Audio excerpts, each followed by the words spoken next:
دیکھیں جو 295 کا قانون ہے توہین رسالت کی سزائے موت ہے،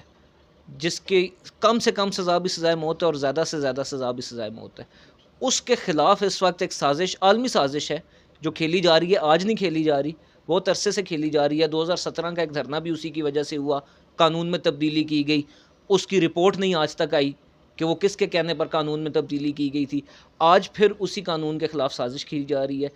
اس کی بنیاد ایک اسپیشل برانچ کی رپورٹ بنائی جا رہی ہے، اور وہ ایسی رپورٹ بنائی جا رہی ہے کہ جو اس کا رپورٹ لکھنے والا خود اس کو تسلیم کرنے سے عدالت میں انکاری ہے۔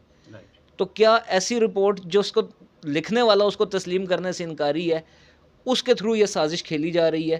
اور پاکستان میں 295 کے قانون کی خاتمے کی کوشش کی جا رہی ہے؟ لہٰذا یہ جو سارے عوامل ہیں، ان کے اوپر اب ہماری قوم کو بھی یہ چاہیے کہ وہ غور کرے، کام کرے، ہر شخص اپنی حد تک کام کرے اور اس قانون کو بچائے، کیونکہ رسول اللہ صلی اللہ علیہ وآلہ وسلم کی آن پر، ان کی شان پر ہم سب کی تو ایمان کا حصہ ہے کہ جب تک رسول اللہ کسی سب چیزوں سے زیادہ عزیز نہیں تو آپ کا ایمان مکمل نہیں ہو سکتا۔ تو تمام افراد جو ہیں، جو یہ سن رہے ہیں، دیکھ رہے ہیں، وہ اس کو بچانے کے لیے اپنی کوششیں بروئے کار لائیں۔